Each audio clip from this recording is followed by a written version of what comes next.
Hello guys, magandang araw. Meron tayo ditong ginagawang board ng Henny Penny 8 heads. So, ang problema nito, ano siya, nag-stack up siya. Walang response yung board pa inon mo. So, almost mag 1.5 months na din tong nakatenga. Kararating lang nung pyesa. At kinabit na natin. So, dito may ginawa din ako ditong simulator device. 3 months in the making, pinag-aralan ko yan bago ko na perfect. So kahit wala isang unit, wala yung unit, kahit board lang yung papadala nyo sa akin, matetesting na natin. So ito, start na natin. Una muna yung pump nya. Yan, gumagana yung pump. Tapos i-on na natin, power on.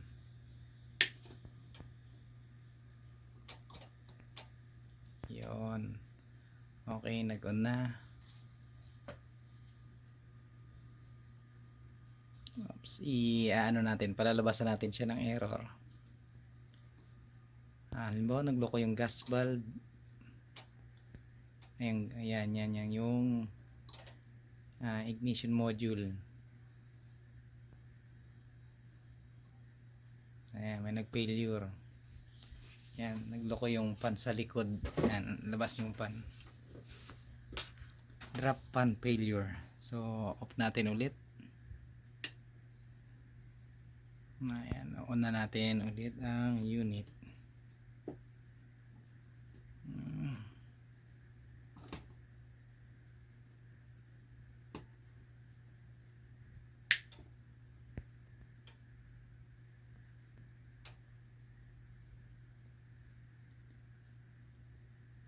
Ayan, ignition. Ayan, okay na. Nag-ignite na siya. So, halimbawa, nasira yung high limit. Testing natin yung high limit. Ayan, 18, high limit. So, reset natin yung high limit. Okay, nag-order ulit.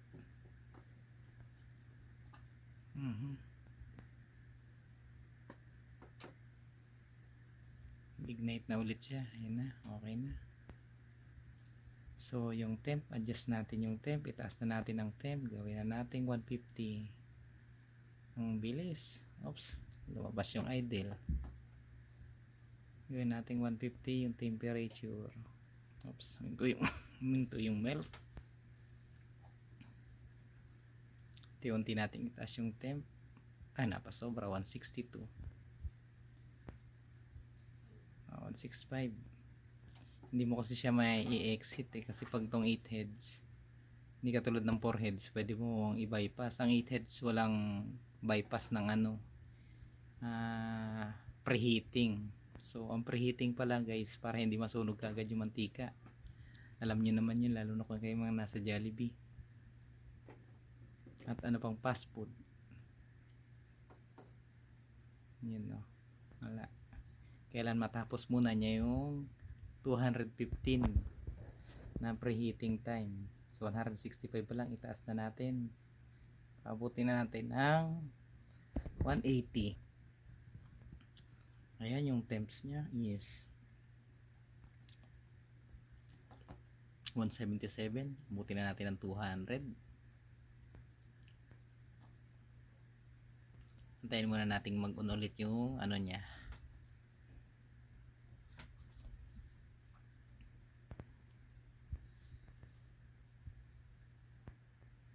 Hindi pa nag-on yung burner. Ayan, nag-on na. Nag-on na rin. Nag-on yung burner. So adjust na natin ulit yung temp. Abot na natin ng 213. So pag nag 215 siya, saka siya magpe-permanente mag-on yung burner, gas burner niya.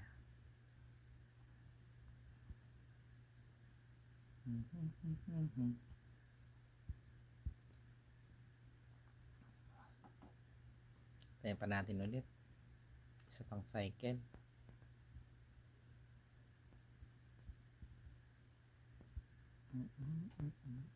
Okay, bumukas na ulit. I-adjust na natin. Gawin na natin kaagad ng 228. Yun. 228. Dire-diretso na yan. Yun, no? Dire-diretso na yung temp niya, oh.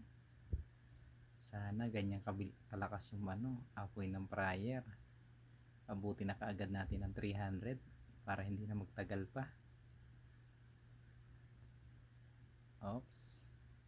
280, 290, 315. So mag-wait siya. Na-detect niya ng CPU na bills masyado mag-apoy. Kaya pinatay niya. Tayo natin maya-mayang konti. Lakas masyado ng apoy. Bawas. Ayun, bumukas na ulit yung apoy niya. So, ipapabuti na natin na 330. Okay, nag-umandar na yung pump niya. Babaan natin ulit ang temp. Okay, nag-pump siya. Ayan, para ma-detect ng CPU na umandar yung pump. Lumagotok na yung nag-response na yung pump para haluin niya yung mantika. So itataasan natin ulit 321, 337. Ready na kagad siya pag 345. Yun, ready na po siya. 338. Adjust natin konti para mabot ng 345. 340. Yun, 349. Okay na. So, sunod, isasalangan natin. Salang. So, 64 packs. 48. Empty pa. Wala pang program. So, dito lang tayo sa 48. Salangan na natin yan.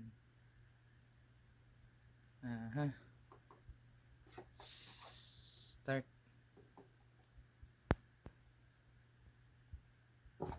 So, is yung temp niya 347 pa. Mamaya aapoy yan. Aandar yung heat on.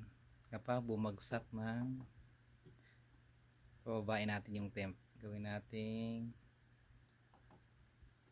325. 331.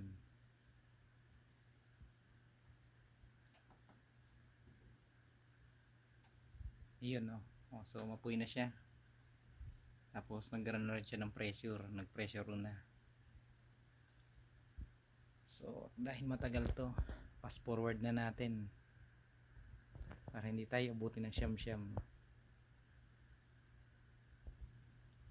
So 7 minutes na yung timer natin.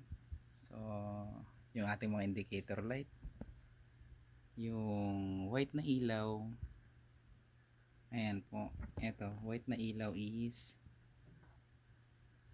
yan yung burner. Then dalawang red, ignition module red, yung left and right. And then yung kulay blue na ilaw is yung pilot lamp. So yan, observe lang natin. Tayo natin matapos yung timer. So ilang buwan ko rin pinag-aralan to para magkaroon tayo ng simulation machine para hindi na natin dinadala sa store. Dati kasi nakikitesting tayo sa store. So shout out Sir Rod, salamat sa pagpapatesting ng mga panahong ako'y wala pang simulation machine. Pinapayagan mo ako makitesting sa store mo ng board ng 8 heads.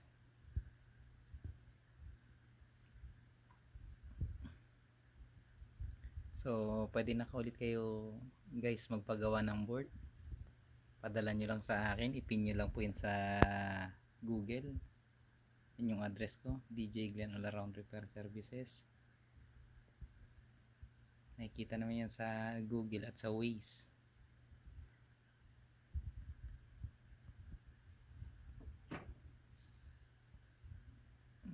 Ilang minutes na lang tatapos na. So nakailaw pa rin yung pressure niya, no? Tapos yung temp adjust natin 306. Adjust natin yung temp.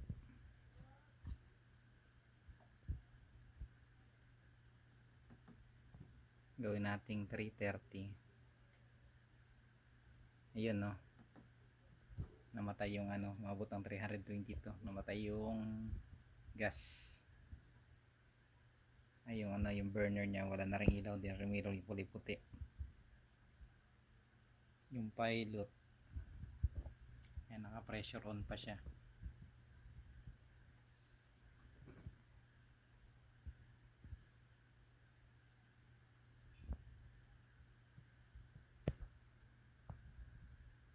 So 3 minutes na lang yung timer natin, naka pressure pa rin siya. 320 yung temp. So nawala na yung pressure, nag off na. So adjust natin yung temp, takasan natin yung apoy, gawin na natin 330.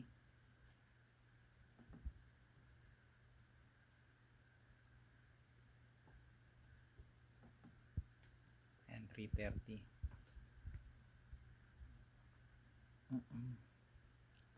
Para mag-recover na, gawin natin 335. Mag-recover na siya. Pahit on pa rin. So patapos na yung ano, timer niya. Malapit na matapos. So ayan o, nakailaw yung ano niya. Nakailaw ng puti. Blue, red. Ayan o.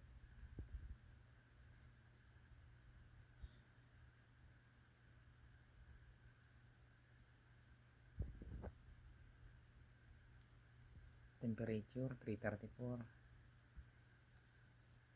Adjust natin. Kaya natin 340. Yun. 348. Kahit on pa rin siya. Sobra. Bawas. Ayan, 340. Sakto lang yan. Nakasalang pa kasi.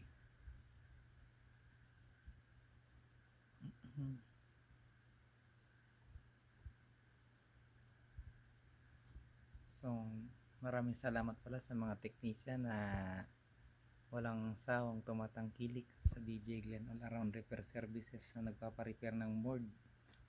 Shoutout sa mga kaibigan natin dyan ng technician na nasa McDo. Parating nagpapagawa ng mga board ng Pitco. Alam nyo na kung sino kayo. So, sa mga board din ng Jollibee, yung mga suki ko nagpapagawa ng board ng Jollibee niya, ang ito na pang 8 heads. Maraming salamat sa pagtangkilik. So ito na, yung ano niya, na actual test na natin. Kahit andito pa tayo sa bahay, hindi tayo pumupunta sa store. Oras ngayon is ay alas 3 ng umaga.